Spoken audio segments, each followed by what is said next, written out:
My name is Matt, 33, and my ex-wife, Lori, 26.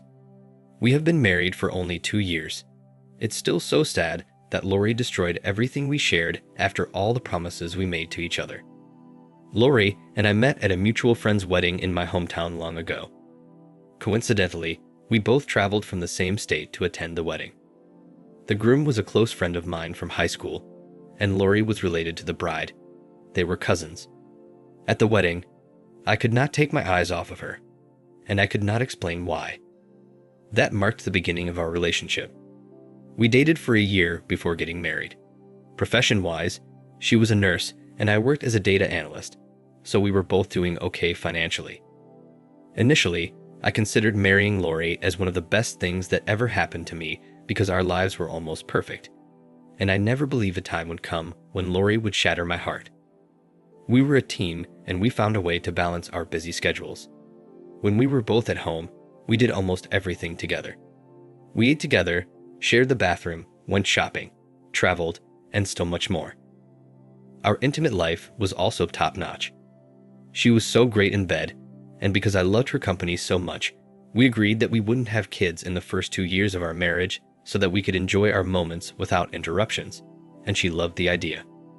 I won't say that we were the perfect couple. There were days of mood swings and wanting to be alone, but we barely fought. We understood each other and stuck to what needed to be done at home. The only time Lori and I had something to fight about was when I found out she was entertaining a conversation with a man flirting with her on Instagram, and I was so mad. According to her, the man saw one of her bikini pictures and reacted to it, and she had told him she was married, but that didn't stop him. I wasn't even pissed at the man. I was mad at Lori for taking things that far with him. Their conversation even became sensual, and she claims she didn't take any of the things he said seriously, and that she was only having fun with him. When she saw that I was so angry and I wasn't buying any of her excuses, she blocked him, and since then, we never fought over something like that again. On my end, I was a very strict and disciplined person, and anything or anybody that seemed to push me in the direction of cheating on Lori, I had to cut them off without thinking twice. I did this because I had been cheated on in the past, which took me a while to heal, and I didn't want to hurt Lori or anyone in that way. Meanwhile, my father had been battling a terminal illness for years, which was why I visited him twice a month. I also had hired a personal nurse to look after him, but his health kept deteriorating as time passed. Around the 2nd year of our marriage, I visited my dad one weekend as always, and I didn't love how I met him. I felt I wasn't doing enough as a son. I was so bothered that when I returned to my house, I asked Lori if my dad could move in with us. I was an only child, and he didn't have anyone else to look after him. My mother also passed away 5 years ago due to some heart issues. At that state of his illness, I believed it would be better for him if he stayed close to his family.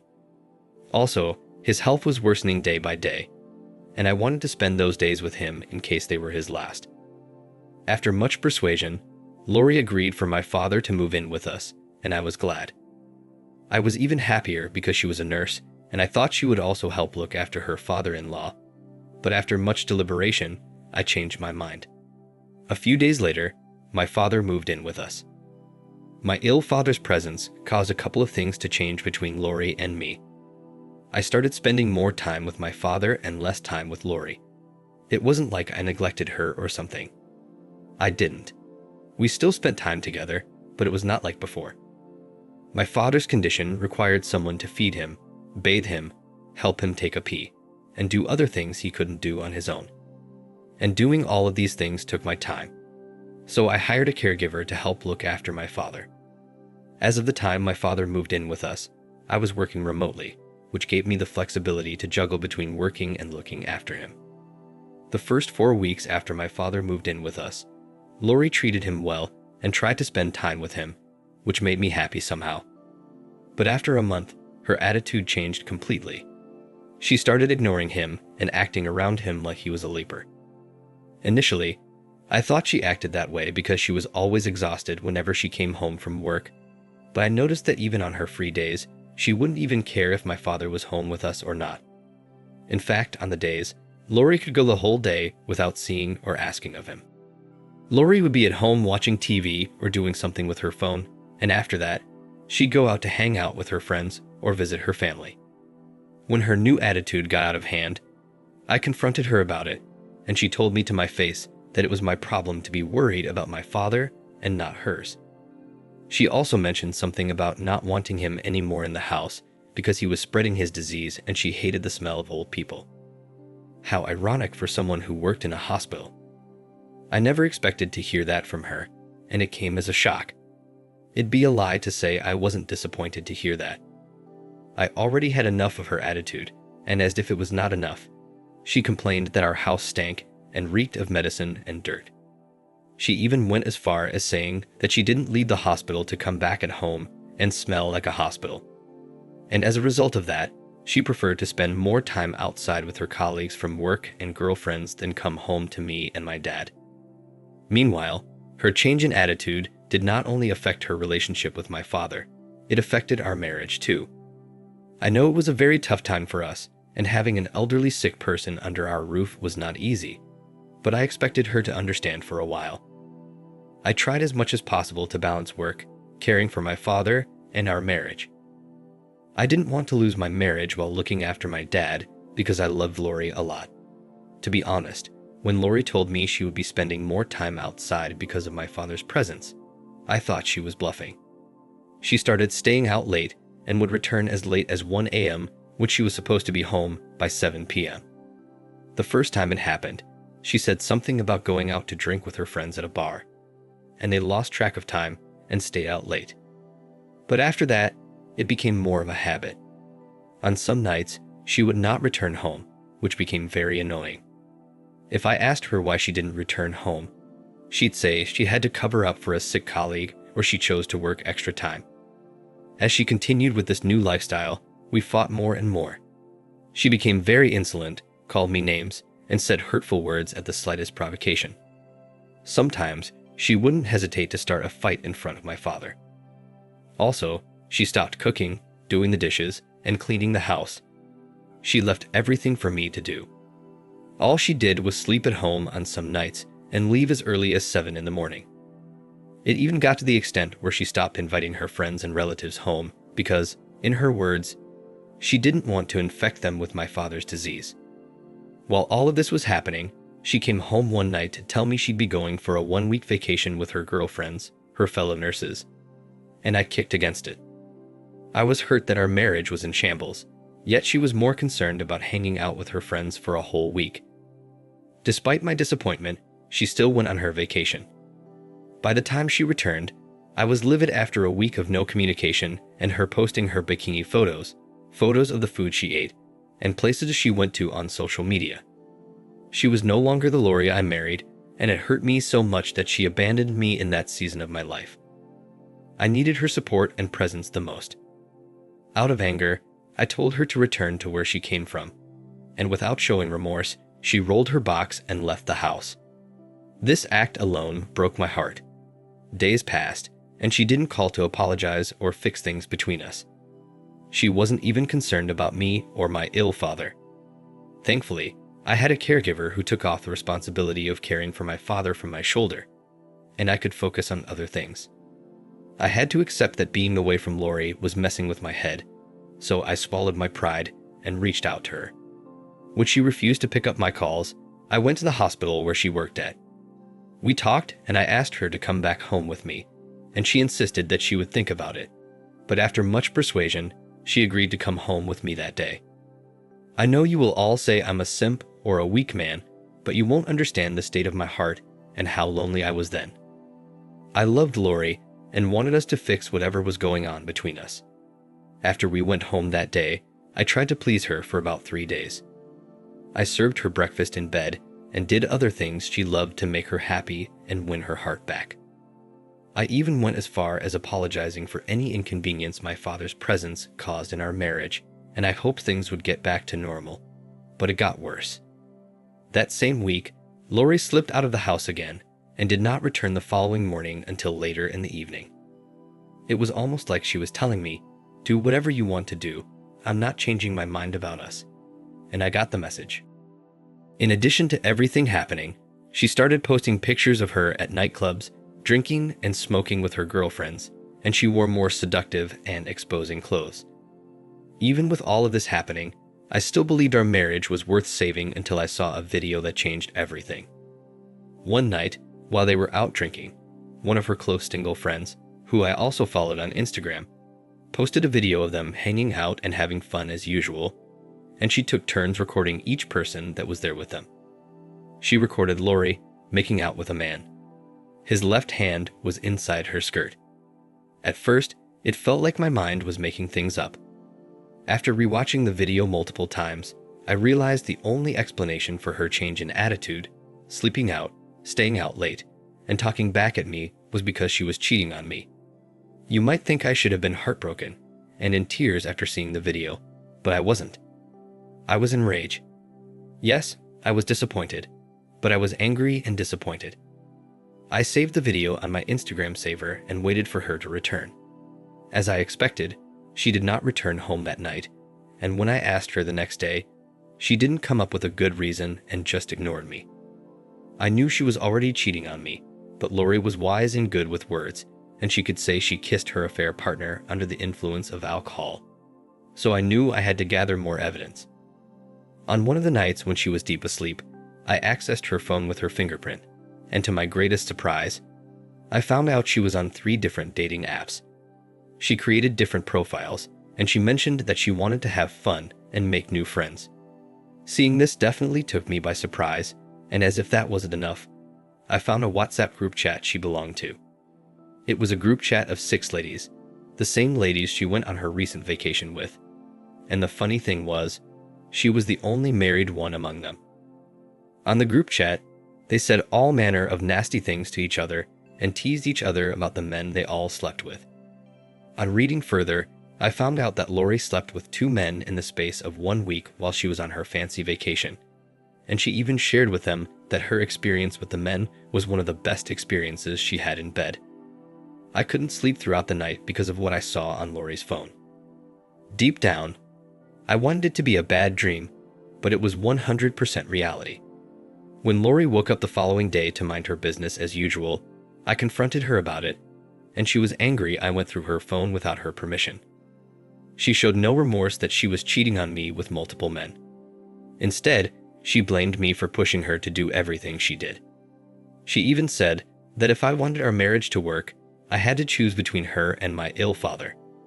That was the most hilarious thing she had said in weeks. First of all, it was bold of her to still think we had a marriage after sleeping with every Jack and Jill she met.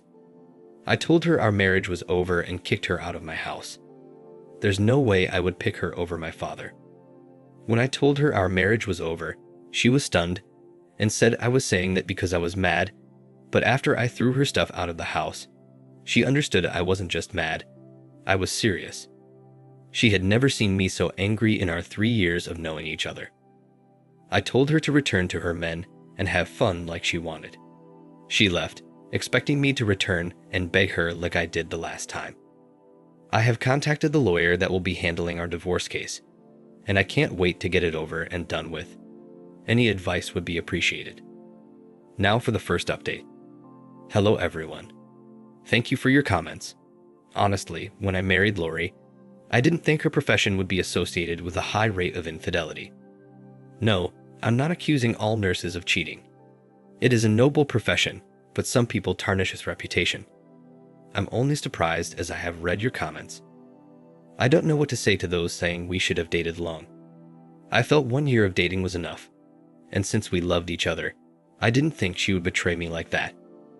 I don't believe that it is my fault that my father needed proper care, and I felt that it was okay for him to move in with us because I believe Lori and I would make him feel at home just as I would have done for any of her parents.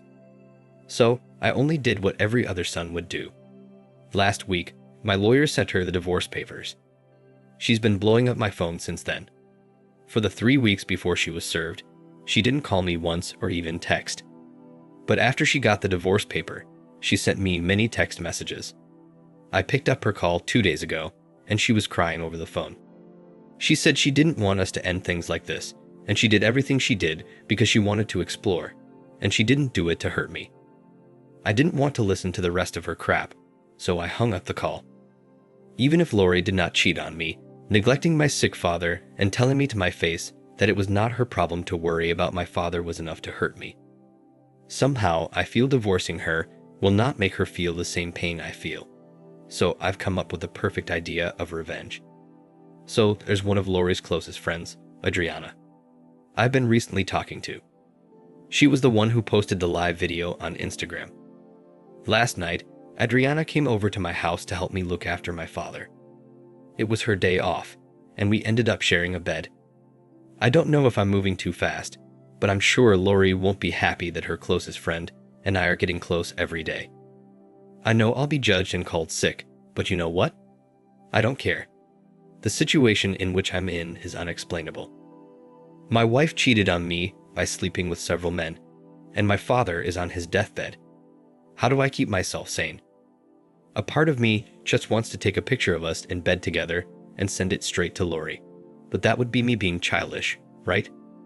Meanwhile, I notified Lori's family that we will be divorcing, and I didn't fail to tell them how much of a whore Lori is. Her mother was so disappointed when I broke the news, and she even asked if we could work things out. She tried to preach about marriage and endurance, but there's no way I will be enduring a whore. I'd rather die single. Now, Lori will know what it feels like to live with her parents' disappointment forever. For once, I never expected that a day when I'd have to share my story on this platform would come. Let's say Lori has refused to sign the divorce papers, and I will make another update as soon as she does. Now for the second update. Hello everyone. Thank you for your comments. First, I would love to clarify that I'm not using Lori's friend, Adriana, as a rebound. I've always liked her, but because I'm a very disciplined man, I could not do anything because of Lori. As an adult, I know what is good for me and what isn't. We aren't dating yet. We are only close friends with benefits and respect for each other. So 3 weeks ago, Lori saw a picture of me and Adriana, which I had posted on Facebook, and she started calling me. When I didn't take her calls, she left with me voicemails, saying she knew I was trying to get back at her by hanging out with her friend, and it was working. She begged me again, and she swore she would change. She said her parents were giving her a very tough time, and she missed coming home to a man, and was tired of one-night stands. I knew she was only trying to emotionally manipulate me to take her back, and it wasn't working. When she was tired of crying on the phone, she switched to reminding me of all the promises we made to each other and how she was ready to start afresh. Eventually, I got tired of her spamming my voicemails, so I asked my lawyer to remind her about the signing of divorce papers. After my lawyer sent her the intimation, she showed up at my house unannounced the next day. Unfortunately, Adriana was at home with me that morning, and when Lori saw her, she tried to fight her and make a scene. I was so angry that she was disturbing the neighbor's peace, and I asked her to leave. Funnily enough, she said she wasn't going because we were still married, and she had a right to remain at my house. It was absolutely crazy. She even tried to convince me to take her back, but I told her to her face that I would rather spend the rest of my life with her friend or die single than take her back. When Lori heard that, she got angry, took the divorce papers out of her purse, signed them, threw them in my face, and stormed out of the house. I'm glad she is finally out of my life. Frankly, I wish her a miserable life. Because of the scene Lori created and her trying to assault Adriana physically, I filed a restraining order for her, just in case she thinks of attacking us again.